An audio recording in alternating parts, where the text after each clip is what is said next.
I'm Jim Jefferies. I'm here with my partner in crime, Mr. Eddie Ift. How are you today? I'm doing well, Jim. Thank you.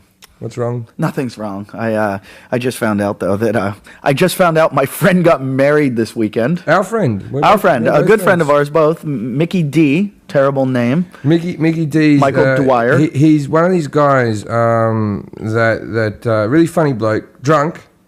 Looks like he's borderline Down syndrome. Yeah. He could absolutely pose for border. He could be Jason's brother. Yeah. Jason, who we make fun of on the show all the time, who is our. He doesn't have a job. No, that's wrong. Jason has a job now. Yeah, I work today. He worked today. Did we say you could talk yet? No, I'll tell you what he said to me outside. We're outside, and he goes, I'm really, because he's fixing boats now. Another thing for his CV, he's fixing boats. And he said, yeah, man, I got up at 9 and I've been working all day. And I'm like, yeah, one day in a year. Oh, yeah, you're a fucking marathon man. Yeah. Anyway, you're talking about Mickey. So Mickey, who looks a lot like Jason, and he's a little slimmer than Jason. Mickey's a comedian out of Australia, lived in the UK with us, worked over in the UK. Really, really funny. Off stage, probably one of the funniest guys I've ever met in my entire life. And he met a girl recently. They're having a baby. They're getting married. He's one of my best friends in the entire world.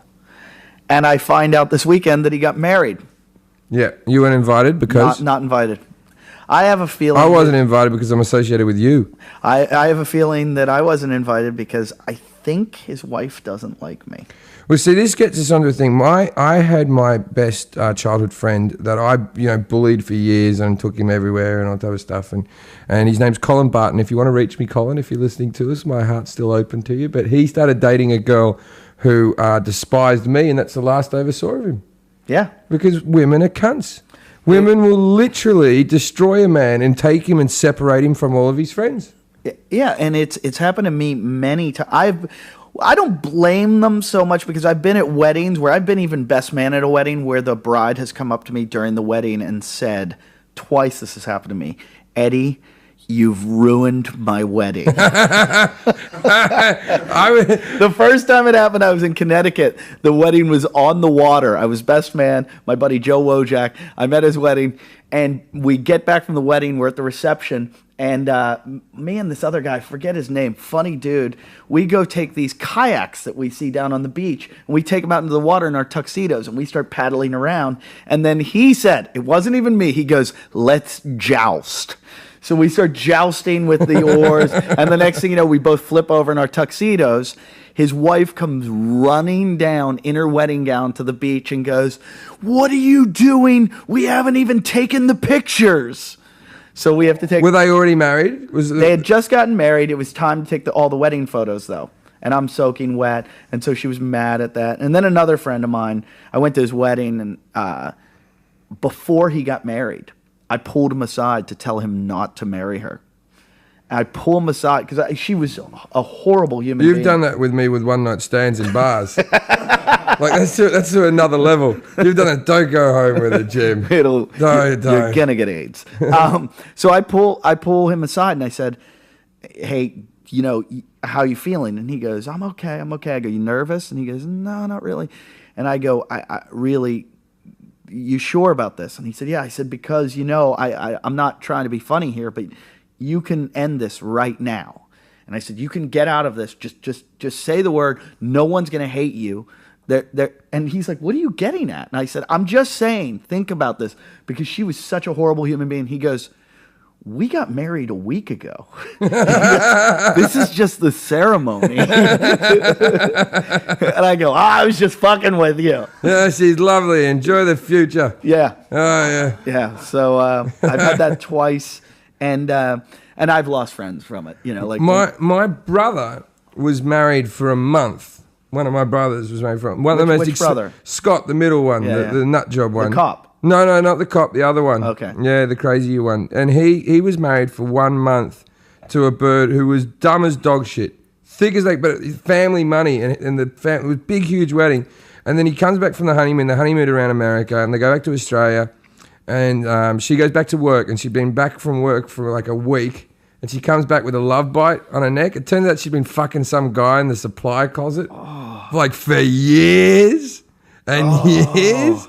And then, she fucking took half his shit. They were married for a fucking month. She took half his stuff. Oh, she was an evil bitch, that one, man. I just found out, I was reading about marriage, and marriage originally was started so that it was like men would buy the exclusivity of their wife from the father so that they would guarantee the paternity of their child. So they would know that if they had sex with the woman, that the kid was definitely theirs, so they would pay the father for that.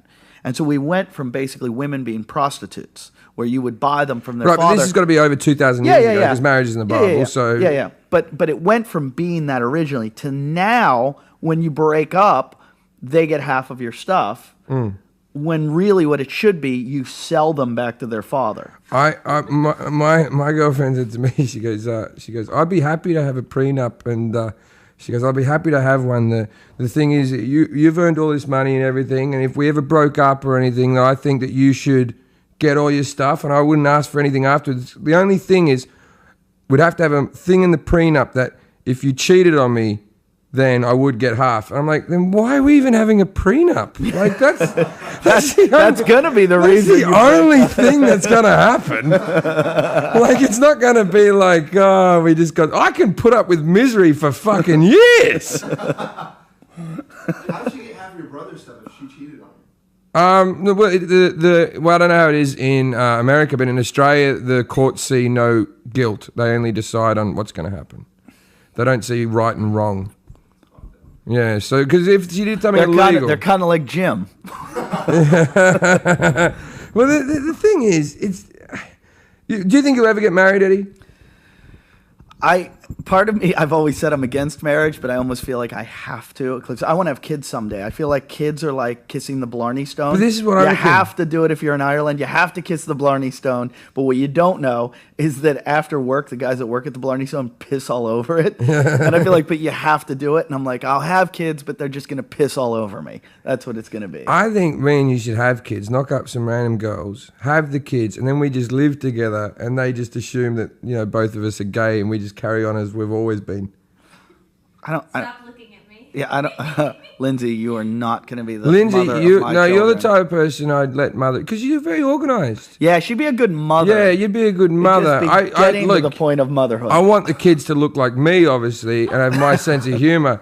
But your organizational skills. So my look and personality, and your handwriting's very nice. Yeah. You could have your handwriting. And if we do it, it's going to be artificial insemination. And also because I'm going to have a couple Asian girls jerking me off to get me to come, and then we'll slop it into your pussy. No. What we'll do is, because me and Eddie, look, I only want to take care of the kids some of the time, right?